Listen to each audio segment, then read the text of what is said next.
Hi, I'm Renee Walker, a mindset mentor, speaker, and lover of all things spiritual. I believe that at our core, we are all spiritually wired for love, peace, success, and abundance. Here on the podcast, we're diving into mindset, wellness, and business, but always through a spiritual lens. Let's just say we're going deep, but we're keeping it light. So let's elevate your life from the inside out, one conversation at a time. Welcome to Spiritually Wired. Welcome to the Spiritually Wired podcast. I have with me today a very special guest, Hellen Buttigieg, and Hellen is a certified hypnotist. She's a mindset coach as well. And if her name sounds a little familiar, well, you might know her as the former host of the very popular organizing show called Neat that was on HGTV. And on that show, she used to help people clear clutter in their homes. And now what she's doing is helping people clear clutter in their minds. So I am very much looking forward to this conversation. Thank you for being here, Hellen. Welcome. Well, thank you very much. I'm excited about this. I know we are so like-minded, so this should be very juicy. I know. We had to stop ourselves from talking prior to recording this episode because we just wanted to get there right away. So one of the, I mentioned that you were the former host of the TV show Neat, and I just have to say that was like my favorite show that I used to. Serious? I loved it. You seem too young to have watched that show. Oh no, it was like in my HGTV days. I remember the kids were. What year was that show on? That was like around 2002, 2003. Yeah. So that was the years like my son was little, and I would watch HGTV and just absolutely love it. So it's well, thank you. I'm really proud of that show. I think it really had a big impact on people. So it's always good to hear that. Absolutely. And I do love the whole mindset piece behind organizing.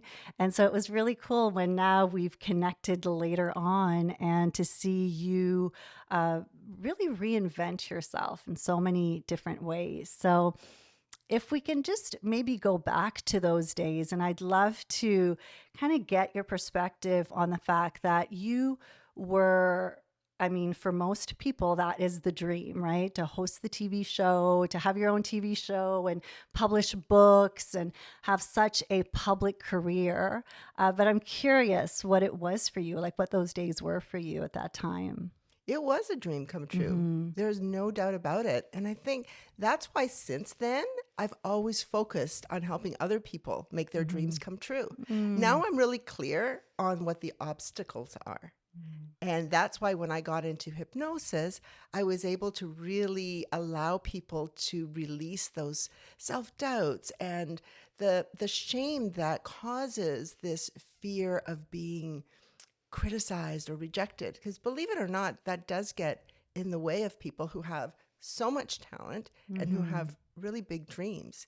And so, yes, it was a dream come true. And it's always important to just follow the breadcrumbs. You asked me earlier if I was spiritual. And just over the weekend, I did a talk on intuition and following the signs, the symbols, the sensations in your body that lead you to the next step. Because even though that dream did come true, there's so much more that I feel I'm led to do. And so I just follow the breadcrumbs.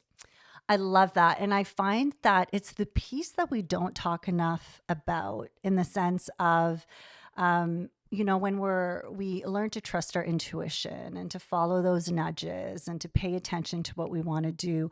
But oftentimes that requires letting go of things. When I say oftentimes, most of the time, it requires letting go of things.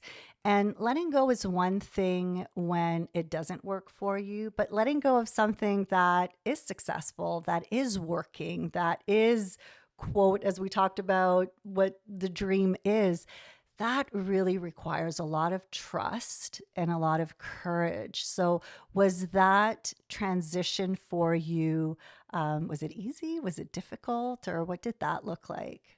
You're right. It was a leap of faith. It was trusting that the next step will be revealed once I take this first step. And thank you for saying that that's courageous, because for me, the one thing that I admire most in other people is boldness and courage. And I just posted actually yesterday on my Instagram that what you see and admire in others is inside of you. And it's just a matter of allowing it. So actually, I really appreciate that comment.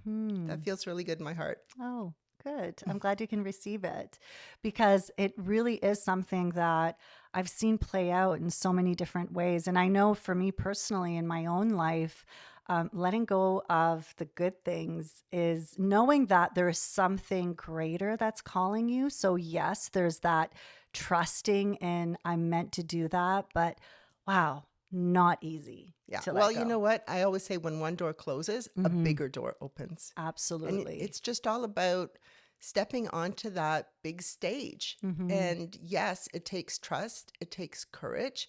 But if you feel that fire, if you know that that's where you're being led, you can't not pay attention.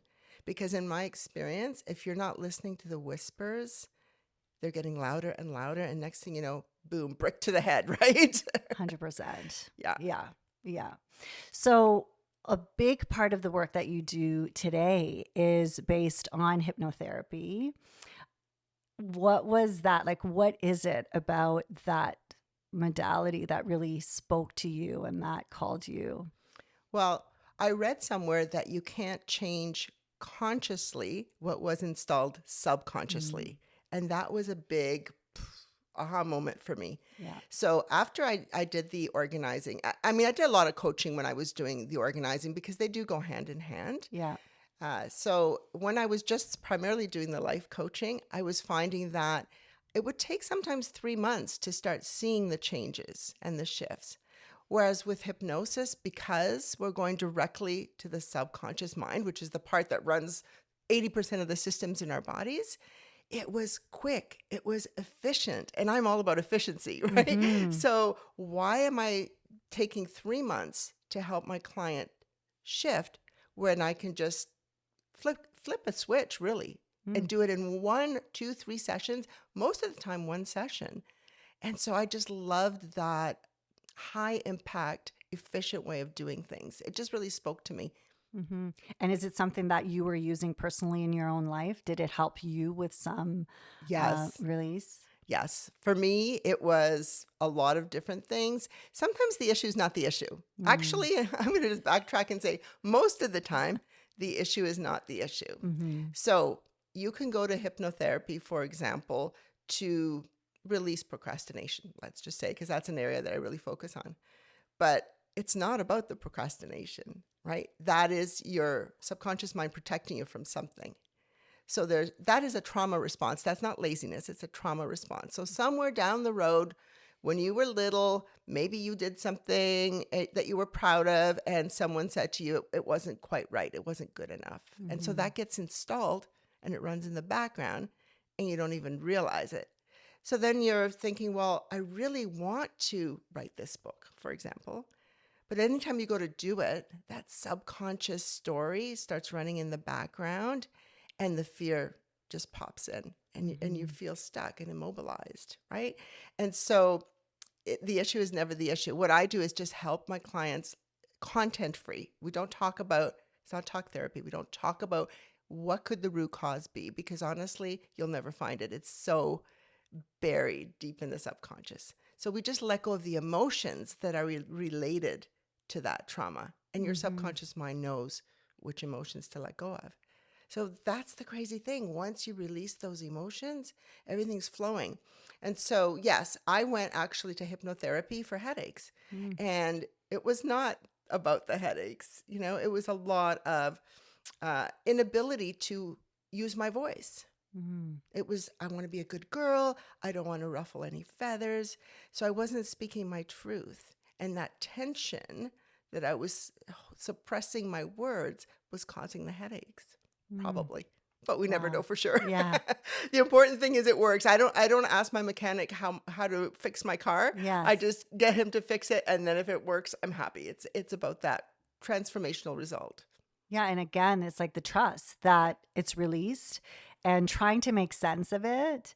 And I also, like, from a subconscious perspective, we can never make sense of it. And that's the thing. We can spend so much time trying to figure it out. And as you said, it's never what we think. Anytime I know personally I've done subconscious work, it's wild what shows up. I'm like, I don't think I could have even consciously thought about that because I've not thought about that specific event in 40 years. And all of a sudden, like it comes to mind. It's so fascinating. Exactly. And you know what? That's the wise part of us. Mm-hmm. We think that the logical mind is smart. It's not smart. It's actually kind of dumb, honestly, because it lies to us. It's just running on those old stories. Mm-hmm. But the subconscious mind, it knows everything. So when you think about it, all the different senses that we have, right? Like we have 5 senses, hearing and, the visual sense and, the kinesthetic, all the different senses that we have, we're only taking in 7 bits of information per second, plus or minus 2.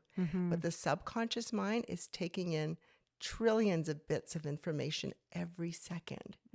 So that's why when you have a feeling or a sensation in your body, like goosebumps is a perfect example. Yeah. You might not know why something is giving you goosebumps, but your subconscious mind has taken in some bits of information and it's tapping into that. So I was very linear. I was in a linear profession. I mean, professional organizing doesn't get more logical than that. So it was a big leap for me to start trusting my subconscious. But once I did, oh my gosh, like everything changed. And I really felt like I stepped into the person that I was born to be. Wow. That's powerful right there. Which is our natural state, right? Because we're born being exactly who we're supposed to be. But then society tells us, oh, you're not smart enough. You're not creative enough. You're not enough. And so we start to change ourselves to try and fit someone else's idea of who we should be. And I find it really interesting too that you went to it for your headaches. And I say that because for most people, we think of doing hypnosis, subconscious work to release more emotional things. And we don't realize the impact that those blocks have on our physical health. So can you speak a little bit Yes, to that's that? exactly right. Yes, because the emotions are almost like little bundles throughout our body. And if you can just imagine, these tight little balls. And so anytime we suppress an emotion, it gets stored somewhere in our body. And if you read any of Louise Hay's books, she talks about that, right? Sometimes specifically where it is, you can look up and find out maybe what thought is causing that. Because, for example, right now, the people that are listening, if you start to think about something that makes you nervous, right? Maybe it's public speaking for some people, let's just say. Notice what happens in your body. Like if you want to go ahead and do that right now, you feel it in your body. Your thought has just created a feeling, a physiological feeling in your body. And so that's what thoughts do. And now, if you just stop for a minute and switch to thinking about someone you love unconditionally and notice how that feels in your body. And from that place of love, you can do anything. And so this is what I do. I help them release all the mind clutter. Yes. And now we have this clear space. So just like when I did the show and we couldn't decorate until we removed all the clutter, then we had the clear space. Then we had the reveal with all the beautiful things. And it's honestly the same process. We get rid of the gunk. Yeah. We have this clear vessel, which is our natural state, the state we were born in, because we were not born feeling shame, guilt, anger. We were not born feeling any of that. So we become who we're meant to be, who we were born to be, our natural state. And then we put in the good stuff, right?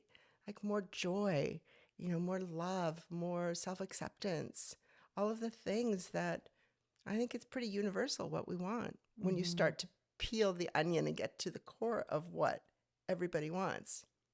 It's being comfortable in our own skin. It's confidence, it's self-worth, and joy.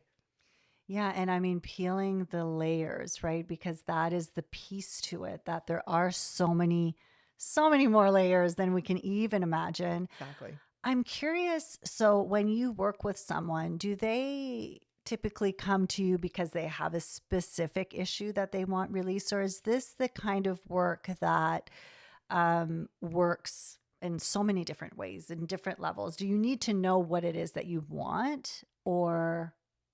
You can come in and Yeah. say, I want to quit smoking, something simple, Right. and we can target that. Mm-hmm. Most of the time, people will say, I want to lose weight. But then when we start peeling the onion, we find that it's really confidence that you want or self-acceptance that you want. But that's okay because it's all content free, as I said. I don't even need to know what the issue is. Beautiful. I don't. You see, in talk therapy, and I'm not slamming talk therapy because it works for some people. Yeah. But most of the people that come to me have spent years and years and years in talk therapy. And it's been actually more detrimental to them because they keep talking about what's not working.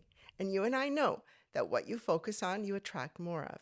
So if you're constantly talking about the trauma and the things that are not working in your life, the brain doesn't know the difference between what's real and imagined. So if you keep talking about it, you're actually putting yourself back there and feeling those same feelings in your body. And so how can you move forward that way? It doesn't feel good. No. And then, so with the hypnosis work, then you're able to go to the root of it without, does it mean that the person is experiencing those emotions again? Or how does that process work? That's a great question. So when we're relaxed, so what I do in hypnosis is I put my clients in a relaxed state. They're not asleep. That's actually a common misconception because we do use the word sleep. And, because hypnosis, hypno is Greek for sleep. Okay. And so that's why people make the association. But it's actually not asleep. It's in that dreamlike state just before you fall asleep or when you first wake up. Yeah. And in that state, the barrier between your conscious mind and your subconscious mind is down. Right. Okay. So it allows the subconscious mind to do some of the work without the conscious mind getting in and going, well, I don't think that's the right thing because I'm feeling a little scared. Right. And so in that place where the subconscious mind is key, right? It's in the executive position, let's say, then we can say, let go of any feelings, images, thoughts, emotions, and sensations that are negative. Go ahead and let go of that and do it in the way that you feel is best. So we're giving the subconscious mind authority. It likes authority. Okay. To just let those negative emotions go. And the experience is different for everyone. Some people see things they haven't seen in years, just come across their mind and just float away like a cloud. And other people have sensations. Other people see lights, colors in their mind's eye, different for everybody. But we're giving the subconscious mind permission and allowing it to let go of all the negativity. And my client just sits there and processes. And I'm calibrating them, but it's different for everybody. Some people let it go through their fingertips. Oh, wow. Because our hands have the most energy in our bodies, our hands and our feet. There's a lot of energy there. So I'll see the fingers twitching or the feet kind of moving back and forth a little bit. Other people are just still, but they can feel that lightness afterwards. Wow. So it's so unique to everybody. The most important thing, I hear people say, I can't get hypnotized, and I can relate. Fun fact, years ago, Mike Mandel, who is arguably the most famous hypnotist in Canada, if not the world, I used to go see him at the CNE. Then this is going back, probably 35 years ago. So he was on the big stage outside and he'd ask for volunteers. And twice I ran up on stage, sat in the chair and really, really wanted to get hypnotized. But he sent me down both times. So he sends down the people that he can tell by calibrating that they're not under hypnosis. And I was so disappointed. And I thought, okay, I can't be hypnotized. So fast forward to, 5 years ago when I was learning more about hypnosis and getting trained, I realized that when you're on stage, it's a totally different experience because your subconscious mind wants to protect you from looking silly. Oh. So especially me, I was a very reserved person. I still am in some ways. I didn't want to cluck like a chicken and bark like a dog in front of all these people who maybe had cameras at the time, So it was protecting me. So it wasn't allowing me, even though I really wanted to drop into hypnosis, it wasn't allowing me. So ironically, I trained with Mike Mandel in person. I told him this story. He thought it was actually really funny. But now all he has to do is look at me and say, eyes closed now, and I'm down. I'm in a deep state because I'm not on a stage. I'm, right beside him. I trust him. I know him. And my subconscious mind is trained now to his voice after hearing it over and over again through the training. And so when people say to me, I can't get hypnotized, I believe that everyone can. It's just a matter of being comfortable with the person that's doing the hypnosis, trusting them, believing that you can allow it, and expecting that it will work. Belief and expectation, that's everything. And trust. Yeah, and that safety piece too, right? You need to feel safe that it's okay. And it's interesting. So maybe we can break that myth a little bit, but can you do something under hypnosis that you don't want to do? Like, because it has this reputation of exactly, we see like the people, doing silly things on stage and stuff, but it's so much more than that. I mean, it's a healing modality. Yes, it is. However, can you be hypnotized to do something that is not something that you would normally do? Okay, let me give you an example to answer your question. Yeah. When you go to a party and you don't normally feel comfortable dancing, but then you have a few drinks, will you dance? Yeah. Yeah. And so it's the inhibition is down. Okay. But would you slap someone? No. No. Yeah. So the inhibition is down, but because that's not in your character, you wouldn't do it. Yeah. And so that's what it is. It's what is in your character? What are your morals like? I mean, for me, I let my clients know you're perfectly safe. You're perfectly fine. You'll know exactly what you're doing. And if something doesn't feel right, you'll be able to just get up and walk away. Yeah. You know exactly what's going on. You are in control. Can people be swayed maybe to buy something if they weren't planning on buying it? Of course. That's called advertising and marketing. I was going to say, isn't that what we watch all day on TV? Think about TV commercials, right? You're relaxed on your couch under a blanket, so you're in that dreamlike state. You're in trance, 100% you're in trance. Yeah. And, someone's showing you something and you're like, And next time you're in the store, you're buying it. You don't know why you're buying it, but your subconscious mind remembers. Yeah. Well, maybe it's like scrolling now. Like scrolling would put you in trance for 100%. Sure. It's amazing. Yeah, when you think about it. I don't think I ever thought about the scrolling aspect, but you really feel like you're in a trance sometimes just scrolling. Yeah. Yeah. Have you ever seen anyone text and they're texting and they're smiling, right? And you're trying to talk to them and they don't hear you? No. We're in trance all day long. Think about when you're driving and you're considering, I've got company coming. What am I going to make? And you're in that mindset. And then you arrive and you think, how did I get here? That's trance. So we're in and out of trance states all the time. Which, I mean, is crazy how vulnerable that makes us to all of the external energy and messages. And, we soak up so much more than we think we do in those moments. Why it's so important to be intentional with the spaces and the people and what you allow your subconscious mind to consume, right? Because even if it's in the background, it's still filtering all that information that's coming in. That's it exactly. That's exactly why I stopped watching the news. Yeah, why I can't watch, murderers on television or any of that drama. I can't listen to depressing songs because I know I'm on a very specific healthy diet Yes. And it's not about the food. It's about what I'm consuming Yes. in my subconscious mind. Mm-hmm. And it does make a big difference. I know. And when you understand it from this perspective, you can see why it impacts. And sometimes, you don't feel good and you don't even realize why, like why am I not feeling good? I was feeling great this morning. But then if you've been consuming or receiving, listening to music, as you said, or the news or whatever, it really has a big impact on the state that you have. Yeah, for sure. I do one exercise quite often when I do workshops, and it's called cord cutting.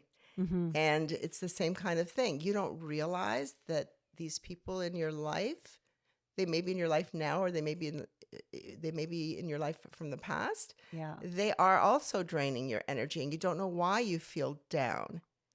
And when we start cutting the cords to those people, places, things, it could be anything. Suddenly you feel all this energy come back. Yeah. And it's the same idea. Oh, you're speaking my language, girl. Oh, am I? Yeah. I'm it's a powerful. big fan of cord cutting and Yeah. just really being intentional again with with your energy and recognizing that we're picking up energy all the time. We're also giving it away. So sometimes you're losing energy and you're not even realizing it. So being intentional with your energy is makes such a big difference. Yeah, you have to protect your energy for You sure. really do. And very often people don't want to cut cords to someone that they love, but it's not severing the relationship in any way. It's actually just taking back what was yours, and that's your power. Yeah. And letting them keep what's theirs. Sometimes you have a conversation with someone and you come out of there feeling exhausted. They feel great. Yeah, I know. They have just literally vomited all over you with their words and their negative emotions. Yeah. And you're carrying this around. So it's a release. It's all about letting go of what's not yours. This is why we feel that our power sometimes is diminished. It's because we're allowing ourselves on a very subconscious level to be drained by people, places, even objects in your home. Objects, and I used to do this when I organized. Yeah. People keep objects that bring back negative emotions. Maybe it was a gift from someone that hurt you. Why is that in your house? Subconsciously, you're taking in that energy. Or even like sometimes the guilt of like, oh, well, I should keep it, or, yet there's something about it. It's not speaking to you. It's not giving you anything positive, but you just keep it there because it's there. Exactly. And guilt is such a low frequency. Yes. It'll pull you down really quickly. So just let it go. Let it go. Let it go. Let it go. So you mentioned something earlier about, you use the example of like smoking, like if you could quit smoking, but when it comes to just addictions in general, how does hypnosis work to help? Is it about, so there's the releasing the addiction itself, but does it also help you to maybe shift it from an addiction, spending your energy on something that's not serving you, to now, is it about bringing your focus to something else? It can be. Okay. Yeah. It depends. It's one of those things where it depends where the addiction came from. But usually it's dumbing something down. It's a feeling that you don't like to experience. So you want to remove it. And so that addiction allows you to just kind of dumb it down. So you're not feeling it. So yes, releasing the negative emotions, and perhaps, whatever was installed when you first started that addiction, some kind of emotion that you suppressed, releasing that can very often change everything. Yeah, because it's something that I know I encounter so much with people is the, doing things that doesn't serve you and it doesn't feel good, yet for some reason it's hard to stop. And I mean, we were just talking about your phone, and I mean, that's like a big addiction now in terms of, without even realizing it, the subconscious mind is just like looking for like a hit. And I know there's a chemical thing Yes, that there is is. also happening. Yeah. But we are just living in a world where the external pulls on our energy is so big, and we just end up in these loops of doing things that we know doesn't serve us, yet it's really hard to break the pattern, to break that loop. It can be. Yes. I would always say, though, watch your words. Because as soon as you say something, your subconscious mind goes, oh, okay. You're directing it. Right. So the minute you say something is hard, it agrees with you. Right. And so I always say, think about if you were going through a drive-through and you wanted a hamburger. Yeah. If you ordered a chicken burger, would you get a hamburger? No, you would get a chicken burger. So you get what you order from the universe as well. So the minute you say, oh, this is going to be hard. And I've had a lot of instructors say that at the beginning of a course. I'm like, wow, way to install that. Yeah. Right? It's the minute you tell your mind something is hard, it will be. And so that's the first thing that I work with my clients, when they come in and they say, I can never, do this, or it's going to be long, it's going to take a long time, or it's going to be hard. Even when I'm sick, when I start to feel like a sore throat, I just say, I reject that. And doesn't it just go away? I mean, it's not magic, but it sounds kind of magical. Yeah. It's what we feed our mind and the way we talk to our subconscious mind. I mean, we're going to be in trance anyway. Might as well make it a trance that works for our greater good. Yes. Right? Yes. So I don't think it necessarily has to be hard. Right. I've actually sent it out to the universe that I want my life to flow with ease and grace. And it usually does. And people say to me, wow, you're so lucky. Like things always work out for you. And do you know what I say? That's right. Now that right there is exactly what manifesting is all about, right? Yeah. And you said it's like the trust and the belief we talked about earlier. You say it. So the power of your words. So I love that you're bringing that up and how powerful your words are. And that is something that we can easily control. So recognizing, I mean, it requires awareness. So we have to be awareness with the language that we're using. And sometimes it can be a little trickier to witness the internal dialogue that we have. But once we become aware, then we have the power to choose the words in a way that will serve us. And so speaking life into what you want versus speaking life into what you don't want, which is really how the majority of the population seems to be using their words. We're trained that way. Yes. We're trained to have these conversations about everything that's not working in our lives. It's so interesting. I know. Like the water cooler conversation. It's like about all the things that went wrong over the weekend, or, what's not working in our lives. And we are literally just attracting more of that and putting our order in all the time. Yeah. So I really focus on what I want and take one step, because that's the key, right? People think, oh, manifesting, you just imagine it and it'll happen. And that does help. And when you start seeing the signs and symbols that are leading you somewhere, you need to take that aligned, inspired action. That is key. And that's why I love working with procrastination and overcoming that, because once people are able to just trust that first step and have the boldness and the courage to take it, everything unfolds. And I speak from experience. So let me tell you a quick little story. I love Dan Levy, and I will tell everyone that every opportunity I get. I think he's amazing. Yeah. And I was just thinking to myself, boy, I would love to meet Dan Levy. I'd love to just like have a quick conversation with him. And so I thought, well, how can I get myself out there? And I just put it out to the universe. Then I thought to myself, TIFF is in town, Toronto International Film Festival. I wonder if he might be there. So I look at the schedule, and I see that he's actually produced a show. And the festival is in like 2 days. So I thought, well, I don't know if I'll get a ticket, but hey, I'm pretty positive something will work out for me. So I went online. There was one ticket in the 5th row, and it was happening within a couple of days. So I took action. I thought, I'm going to take that ticket. So I did.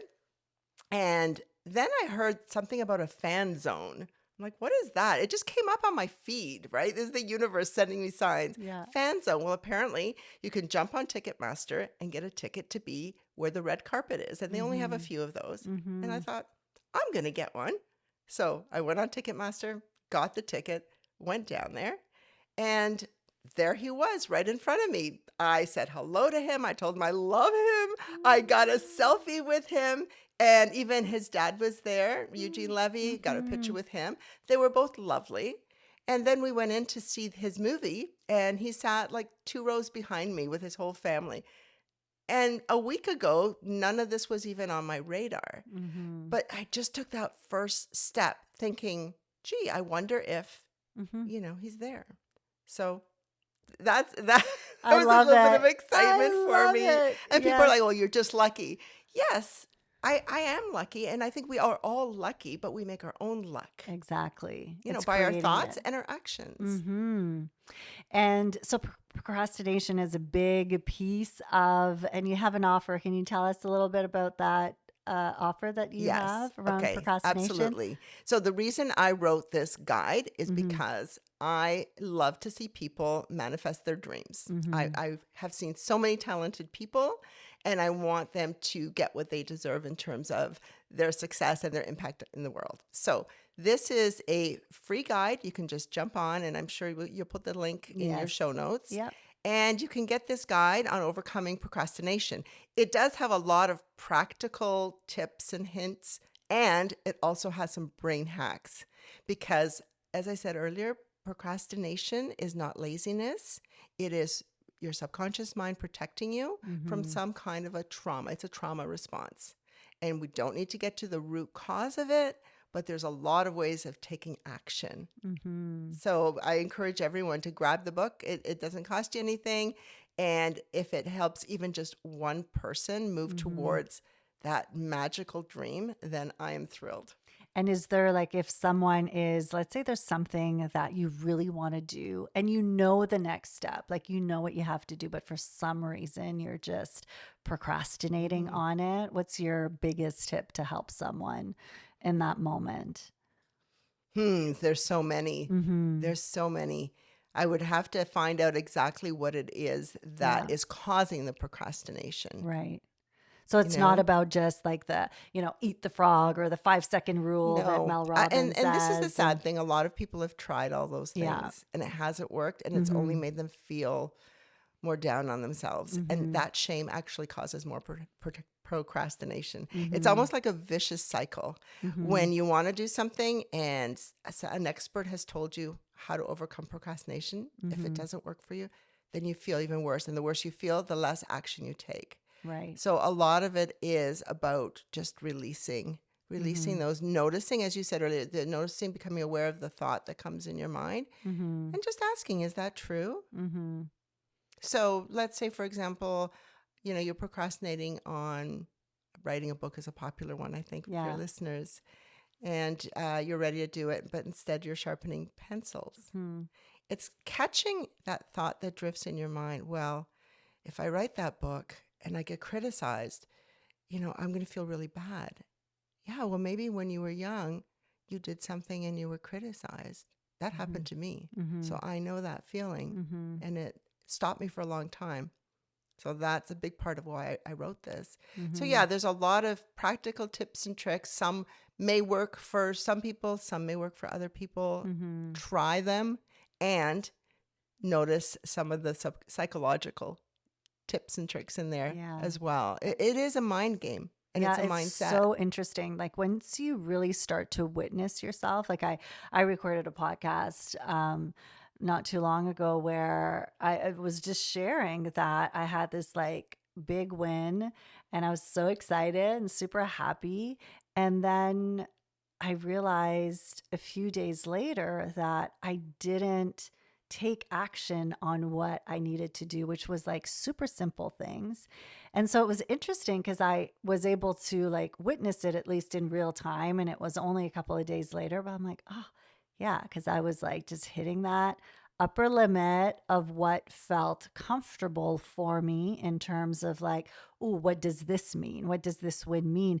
And consciously, of course, I'm super excited. Like, it's not like I could consciously make sense of it, but it's the subtle ways. So I could say, oh, I'm procrastinating, but really, there was a reason why I was procrastinating. It Yeah, was like this subconscious, I'm keeping you safe, and exactly. let's not do anything that could, allow you to be seen a little bit too much type of thing. So it's Exactly. so fascinating. Yeah, like you've hit the nail on the head Yeah. because the subconscious mind wants the best for you. It wants to Mm-hmm. protect you, and Mm-hmm. anytime it sees something that could cause danger, Yeah. it stops you. And that to some degree is a good thing. I mean, we Yeah. don't want to be touching hot stoves, Yeah. so it's a good thing. However, when it comes to getting outside your comfort zone and moving forward with your dreams, the behavior is not great. The Mm-hmm. intention is good, right? It Mm-hmm. has great Mm-hmm. intention to protect us, but the behavior of keeping us stuck is not what we want. Yeah. And Absolutely. awareness is key.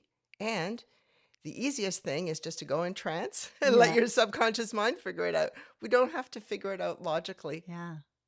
Sometimes overthinking is the worst thing you can Yeah. do. It gets to be easy, as you were saying, right? We get to That's do too it with ease easy. and grace. We get to Yes. release, and allow for that release to just, the word that always comes to mind for me is just freedom, right? Freedom within, because all of those beliefs and the yucky emotions, the shame and the guilt, and all it does is just keep us.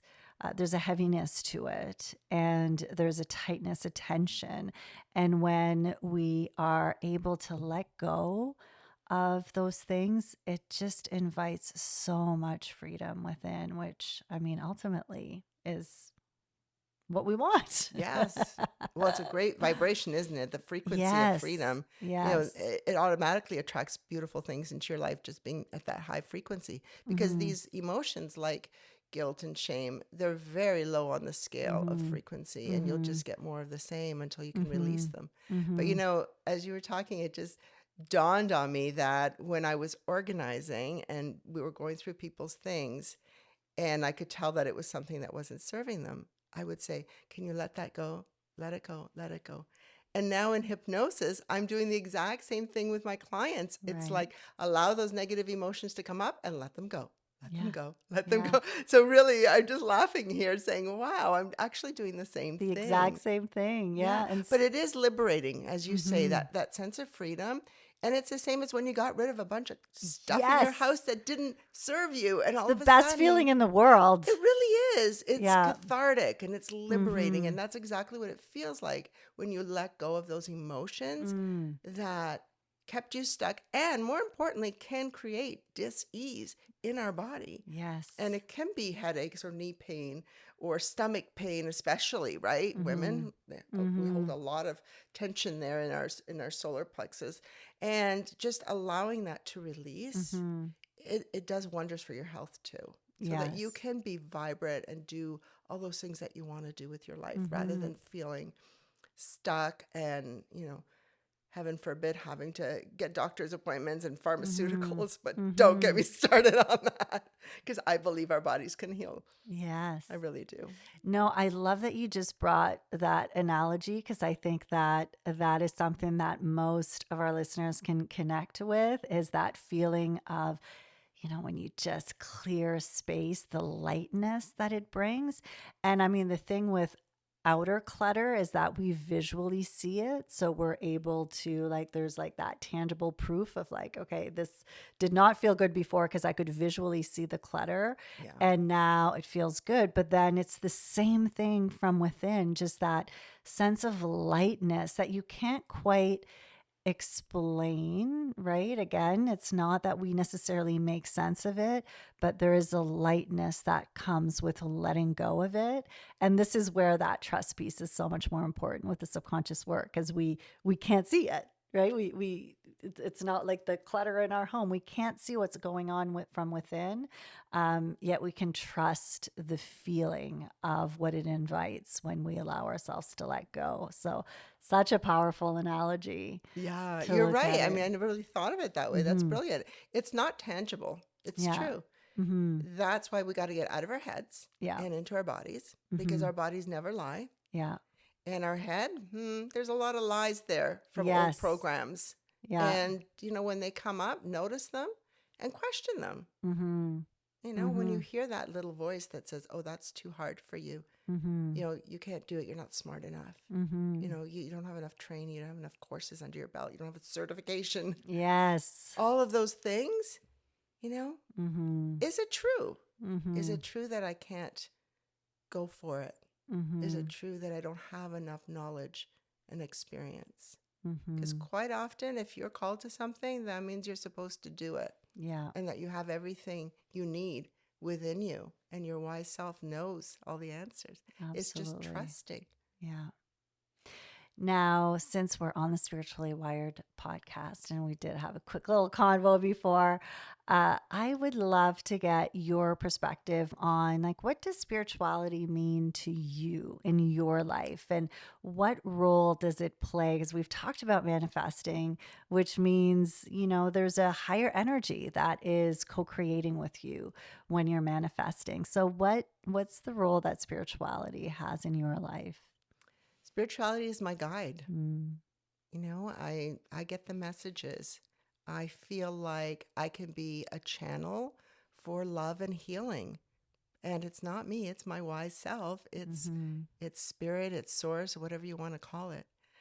I came from a very religious background, and for me, it's very clear the difference between religion and spirituality. If it doesn't feel good, it's not spiritual. That's the way I can tell. It's just to check with my body. Religion, there's a lot of dogma with religion, and a lot of things that people do in the name of religion that maybe doesn't feel right or doesn't match their moral compass. Whereas with spirituality, if it feels good, it's the right thing. It's about being kind to people. It's about contributing your gifts to the world. But the most important thing for me is guidance. It's my wise self. It knows everything. And I just have to trust it. Beautiful.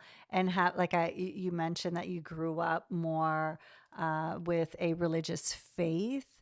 Yet have you always had this relationship with this trust, this guidance of...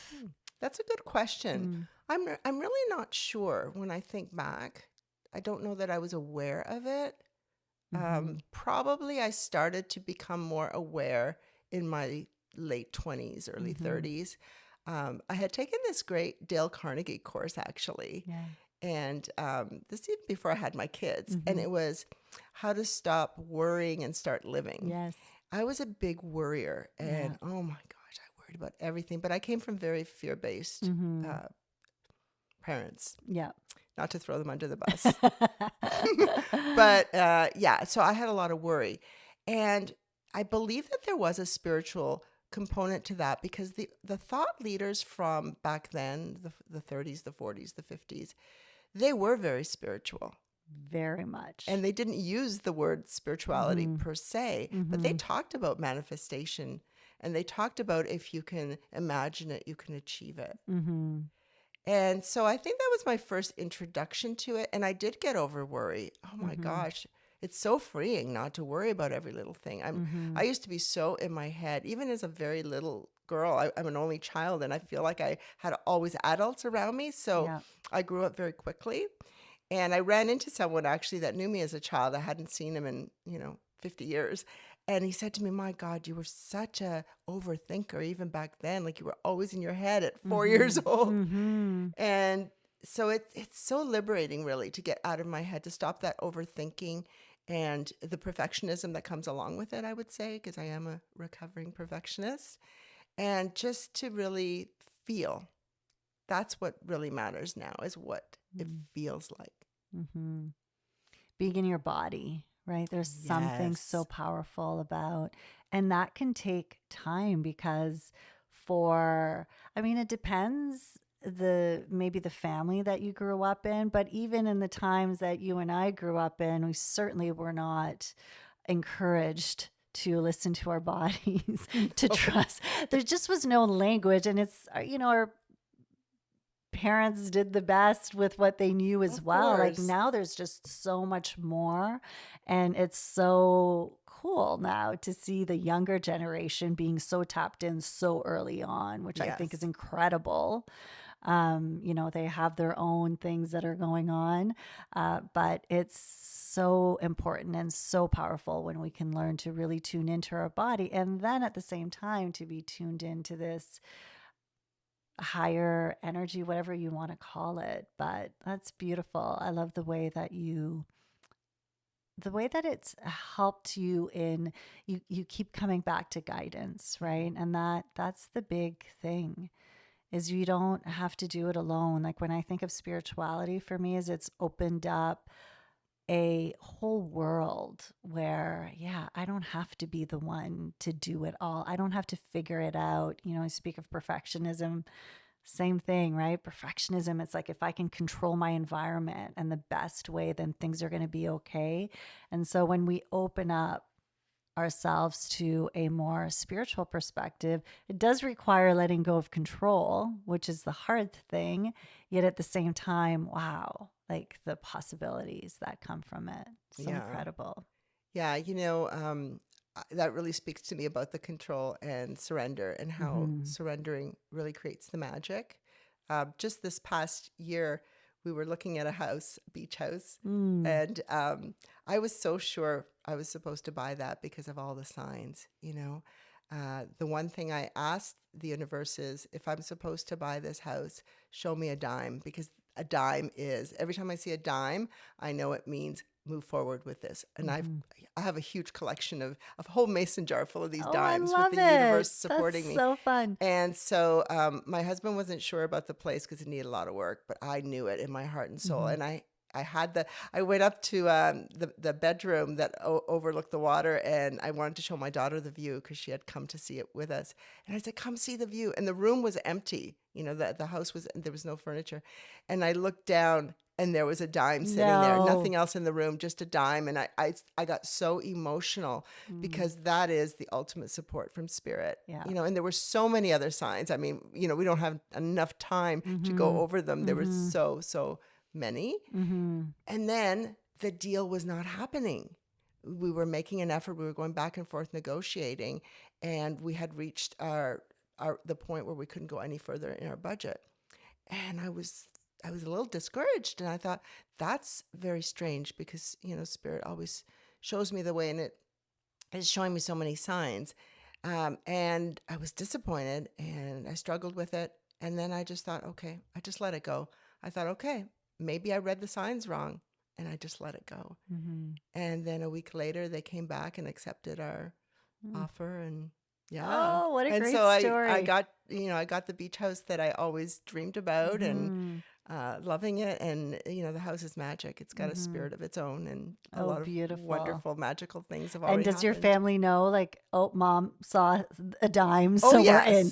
Oh yes, they're all aware of the sign. Oh yeah, I love it. Yeah, and it really actually does bring the family together when you have a summer place, and they come up, and the grandkids have come up, and it's given me the pause that I needed in my life, because I was go, and so it's worked out so beautifully. Oh, that's so great. Yeah. And I love it. It's a great reminder for people who are listening too, to ask for the signs.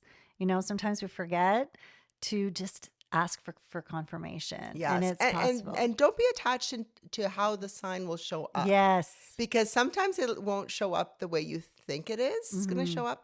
A friend of mine, she was asking to see an owl to know that her friend that had passed was still with her, because he had an owl tattoo. And so she kept looking up in the trees for the owl. Yeah. And then we pulled cards, and there was the owl on an oracle card.